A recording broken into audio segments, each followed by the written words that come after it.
Welcome to On the Chain. Well, we got something here from the nice floor talk, the Fortress Trust CEO. Was there something really cool in that we wanted to listen to? Well, I just think it's interesting when they were talking about it, talking about what it was. I wanted to pull up the tweet here. So Dark Horse tweeted this out, and this is what basically said here, which is he said all MLTs, a silver member in the ABA, banking provided by Bankrob, partnered with iTrust, Alloy. We went through all those people. Regulation to say this acquisition by Ripple is extremely advantageous for them as a company is an understatement. And this is the video right here of them talking about it. It sucked.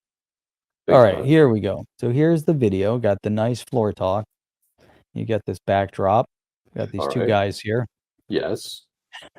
We got the CEO, Fortress Trust CEO Albert Faulkner, and President T something. Okay. It's a T. T something because we can't read it. Yeah, cut off. Nah, what are you gonna do? Okay, here we go. Let's play this. Here we go.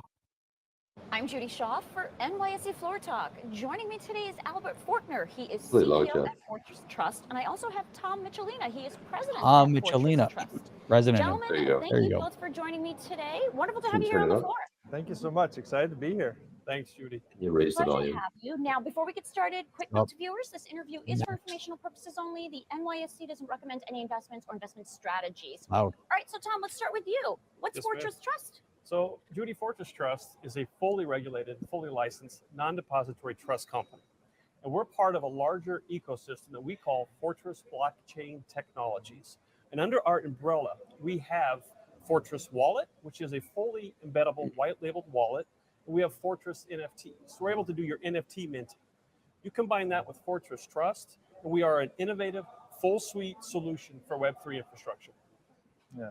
And the idea is this area is developing so rapidly, and we want to be positioned to be a leader in it and not a follower. So it's a heavy lift to have all of those under one umbrella, but yet we think it's worth it because really NFTs, tokenization is, I think, the next evolution of the internet, and we want to be a leader in that space. All right, now, Albert, a lot of your team have a regulatory background. So tell me, how does that impact the way you operate your business? Yeah, so I spent my years as a regulator, 25 years as a state banking regulator. The last 10 as the banking commissioner in Wyoming, which, if you're familiar with that, Wyoming was a leader and tried to be fostering to institutions that wanted to be in the crypto and blockchain space. And so from that, I was able to see the industry, the crypto blockchain industry, evolve rapidly.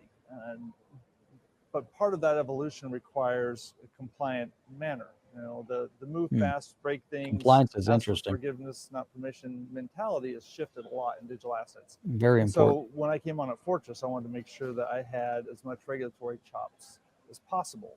But I wanted to find team members that understood and know how to balance both innovation and regulation. You can't have one without the other. You either get yourself in trouble or you just freeze and don't get anywhere. and so we're building a team up. I've got some core colleagues with me that we have roughly 75 years worth of bank and digital asset regulatory experience. And I think that will position us to be a leader in this space, give us advantage.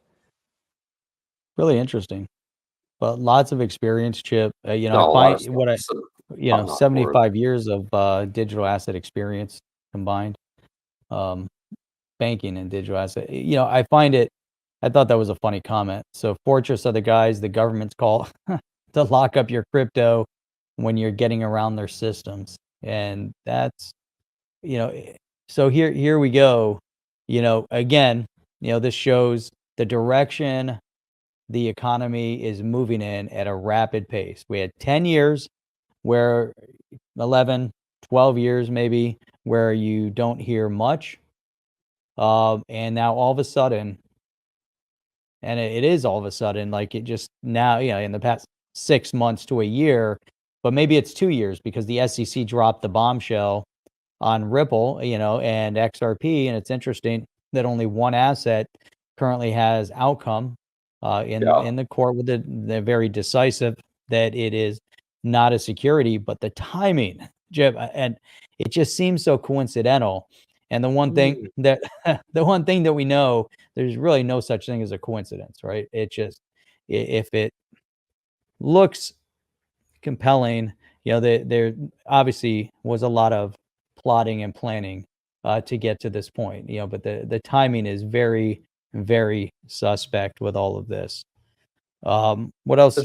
I want to put this up. Robin Durd said it's funny these little guys talking about blockchain/crypto. Well, Julie, we really are the guys that had all the money, so we made teenagers build us some cool blockchain shit, and these guys are all buzzwords. That's it. The first guy was a little bit nervous. I don't blame him. Listen, anytime you got to go live, you're going to do something in front of a big audience. I mean, I've been there. It's like, I remember one time I was presenting at lots of buzzwords at a conference, and it was a competition, right? It was a startup competition. And there were 10 people, and I was told I wasn't going on until day 2. So they're like, they come tap me on the shoulder and like, okay, you're going first. I'm like, what? Room's packed, standing room only. There's like just people everywhere, and I was like, what? They're like, yeah. I said, I thought I was going tomorrow. Oh no, we shifted the schedule around. You're up. Are you ready? And I was like, not ready, Jeff. I was not ready. I'm like getting my laptop. I'm plugging it into the big screen. I get my clicker, and I started. I started. It was really good. There was one time when I was up there, I forgot everything. I forgot who I was. I didn't know where I was. Like I blanked out, and I just I'm on the stage. Everyone's looking, the lights, and I'm like. And then blah, blah, and I just hit my stride again. But there was like a pause. It felt like 3 minutes. It was probably only maybe like 8 seconds. But I lost touch with reality for a second. So these guys, when you get up there and you go, okay, we're going to go live. You guys ready? 3, 2, 1. Tell me what is Fortress? Then you got to tell them Fortress. And you got to talk about it. You got to tell them all about it. But man, it's interesting. Yeah, there were a lot of buzzwords being thrown out there in terms of who they are, what they do. Obviously there was, some big dollars thrown around. But again, Ripple's seen a direction. These companies aren't just throwing out dollars to start doing acquisitions. And, the NYSE isn't, interviewing them just for the heck of it. G20 summit isn't passing, trying to pass regulation just for the heck of it. Everybody knows the direction the future is going in, whereas there's still a little bit of FUD out there talking about the destabilization of the space, de-dollarization, all these different things. Man, I think the future is bright, and that's the most amazing part about it is that we're all moving in the right direction. It's crazy that it's still so young. It's still in its infant stages. Why is Fortress talking about NFT? What is their plan with NFT? Because we know the NFT space is so much more than just the art. Obviously, with 2 ticks, having the NFT right there on your ticket, and as an authentication mechanism of the ticket, and pairing that to the blockchain, and and that's just tickets. We haven't even tapped into every other possible scenario utilizing NFT and the significance of it. But these guys know, they understand the significance of it. Just scratching the surface, with the smart contracts and everything else, and interoperability, moving of money. Man, it's gonna be phenomenal. I can't imagine, Chip, how fast and how far we've come in the past 11, 12 years. I've been in this space since 2017. Found out early on when I should have probably invested when I first discovered back in 2014.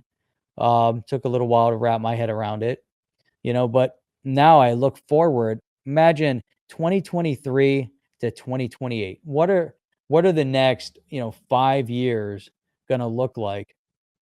For this space. Look how fast, Chip, AI is growing in 6 months. Where is this space going? Imagine you start merging a little bit of AI with this technology over the next few years. 10 years from now, it's going to be a different space. I do think we're going to be moving rapidly away from fiat. And the next battle on the floor right now, it has to do with central bank digital currencies, stable coins and cryptocurrencies and keeping people safe and private. That's what I think the next battle is, Chip. Are you down with OTC? Please like, subscribe, and click the bell to be notified when the next video drops.